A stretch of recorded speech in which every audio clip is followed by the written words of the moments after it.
SAD, बचपन में हम लोगों ने इसे पढ़ा था, सिस्टम एनालिसिस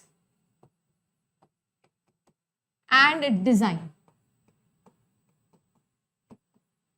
ठीक है, सिस्टम एनालिसिस एंड डिजाइन, ये इस टॉपिक का नाम है। ठीक है, अब ऑब्वियस सी बात है कि अगर कोई कंप्यूटर साइंस ऑलरेडी पढ़ता हुआ आया है मुझसे तो उसको पता होगा कि हम डायरेक्टली किसी टॉपिक पर जाए उससे पहले ये समझना बहुत जरूरी है कि ये टॉपिक हम पढ़ क्यों रहे हैं। अब बचपन से मेरा मतलब है ग्रेजुएशन से ये टॉपिक हमारे पास में होता है, क्योंकि अल्टीमेटली अगर देखा जाए तो एक प्रैक्टिकल सॉल्यूशन जो सीएसई पढ़ने का किसी भी एक नॉन कंप्यूटर साइंस आदमी को भी समझ में आता है तो वो ये होता है कि अच्छा ये कंप्यूटर साइंस है तो सॉफ्टवेयर डेवलप करता होगा, है ना। लोगों को ऐसा लगता है कि बस सीएसई पढ़ के सॉफ्टवेयर इंजीनियर ही बनते हैं, तो एक्चुअली में वो क्या है, वो यही है ना, वो क्या है, सॉफ्टवेयर इंजीनियरिंग ही है। But system analysis and designing का सिर्फ एक डिपार्टमेंट या बोल सकते हो सिर्फ एक पार्ट है जिसको हम लोग सॉफ्टवेयर इंजीनियरिंग कहते हैं। ऑल्दो पूरा का पूरा अगर मैं बात करूं प्रोजेक्ट मैनेजमेंट की तो वो किसके अंदर आता है, वो सिस्टम एनालिसिस एंड डिजाइन के अंदर आता है।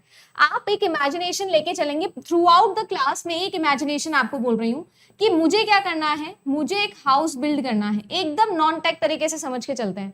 मुझे अपना घर बनाना है, मुझे अपना ड्रीम हाउस बनाना है। अब घर बनाने से पहले, घर बनाने के दौरान और घर बनाने के बाद में जो भी सारे स्टेप्स किए जाते हैं वो सारे के सारे एक system analysis and designing part के अंदर हम पढ़ते हैं। अब यहाँ पर ये जो घर बनाना है ये मेरे लिए एक सिस्टम है। घर क्या है, एक सिस्टम है।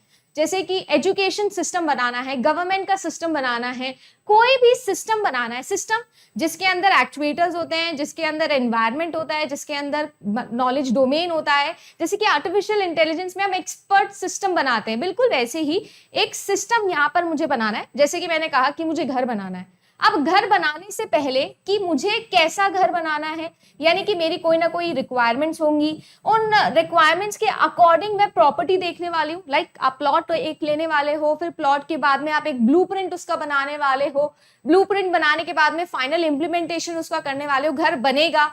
फिर घर बनने के बाद में आप थोड़ा बहुत देख रहोगे उसके अंदर, फिर आपको कुछ प्रॉब्लम्स आएंगी, है ना। फिर आपको लगेगा कि अरे यहाँ पर भी मुझे बेसिन चाहिए था, यहाँ पर ये टाइल चाहिए, यहाँ पर वो वाला ब्लॉक चाहिए।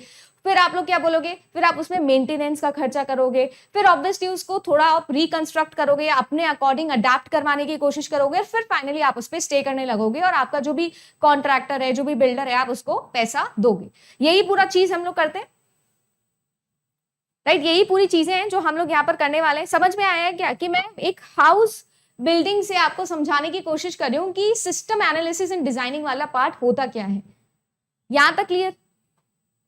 किसी को कोई दिक्कत, कोई प्रॉब्लम कि सिस्टम एनालिसिस एंड डिजाइनिंग का मतलब होता क्या है?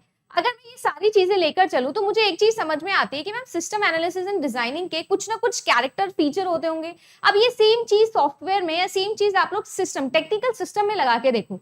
जब आप एक गाड़ी बना रहे हो तो गाड़ी बनाते हुए आप लोग ये सारी चीजें सोचते हो कि नहीं सोचते हो भाई कि मुझे क्या बनाना है, क्या मैं वो बना पाऊंगा, उतने रिसोर्सेज मेरे पास में है या नहीं है, क्या उसको बना के वाकई में कुछ फायदा होने वाला है, क्या कुछ प्रॉफिट होने वाला है उसको बनाने के बाद में, कैसे उसे बनाना है, इंप्लीमेंट कैसे करना है फाइनली, और फिर जब यूजर उसे यूज करेगा तो उसके अकॉर्डिंग मैं कैसे अडेप्ट करवाऊंगा उस सॉफ्टवेयर को या उस सिस्टम को। ये सारी चीजें हम लोगों को देखनी होती है किसी भी एक सिस्टम एनालिसिस एंड डिजाइनिंग वाले पार्ट में। यानी कि अगर मुझे एक सिस्टम डेवलप करना है तो अब अगर मैं बात करूं तो सबसे पहला मैं यहाँ पर मार्क्स ओरिएंटेड चीजें आप लोगों को पढ़ाने की कोशिश कर रही हूँ, क्योंकि समय इतना है नहीं, है ना। जब हम लोग कोर्स लेके आएंगे तो मैं डिटेल में आराम से आप लोगों को 6-7 दिन लेके पढ़ाऊंगी सॉफ्टवेयर इंजीनियरिंग। बट यहाँ पर अगर देखो तो कहाँ से सबसे पहला क्वेश्चन आपका बनता है, तो आप लोगों से बोला जाता है कि जो ये आपका सैड पार्ट है इसका कैरेक्टरिस्टिक फीचर से एक सवाल बनता है। इसके कैरेक्टरिस्टिक्स फीचर से एक पार्ट बनता है आप लोगों का, राइट। अब कैरेक्टरिस्टिक क्या क्या होने चाहिए, तो कुछ इंपॉर्टेंट कैरेक्टरिस्टिक हैं जो यहाँ पर मैं लिस्ट डाउन कर रही हूँ, ये आप लोगों को याद रखने हैं, क्योंकि आप लोगों से 4 ऑप्शन में पूछेगा कि कौन सा जो है वो सिस्टम एनालिसिस एंड डिजाइनिंग का क्या नहीं है, कैरेक्टरिस्टिक नहीं है। Very basic question but yet आपको ये पता होना चाहिए। तो सबसे इंपॉर्टेंट चीज अगर मैं बात करूं कि मैं कोई सिस्टम बिल्ड कर रही हूं तो मुझे बिल्ड करते समय, कलर विजिबल है क्या? सिस्टम बिल्ड करते समय सबसे इंपॉर्टेंट चीज मुझे क्या चाहिए? ऑर्गेनाइजेशन। मेरे सिस्टम में क्या होना चाहिए? ऑर्गेनाइजेशन होना बहुत ही ज्यादा जरूरी है। अगर मैं ऑर्गेनाइजेशन की बात कर रही हूं तो वो ऑर्गेनाइजेशन में किसके लिए कर रही हूं? मेरे पास में एक सेंट्रल ऑब्जेक्टिव होना चाहिए, और ये सेंट्रल ऑब्जेक्टिव को ही हम लोग क्या बोलते हैं, गोल बोलते हैं। अभी मैं बहुत सारे टूल्स के नाम आपको बताऊंगी तो वहां पर पूछा जाएगा ये, है ना, तो इसीलिए याद रखिएगा। सेंट्रल ऑब्जेक्टिव हो गया मेरे पास में, राइट। इसके बाद में अगर मैं बात करूं तो मेरे पास में क्या होना चाहिए, मेरे पास में इंटरडिपेंडेंसी होनी चाहिए, इंटरडिपेंडेंसी होनी चाहिए। मेरा जो सिस्टम है, आप नोटिस करिएगा जब आप घर बना रहे होते हो तो आपके घर में एक होता है जो फ्लोरिंग का काम करता है, एक होता है जो किचन का काम संभालते हैं, एक होते हैं जो सैनिटरी का सारा काम करते हैं, एक होते हैं जो लाइट्स का सारा काम करते हैं, एक होते हैं जो पेंट का सारा काम करते हैं।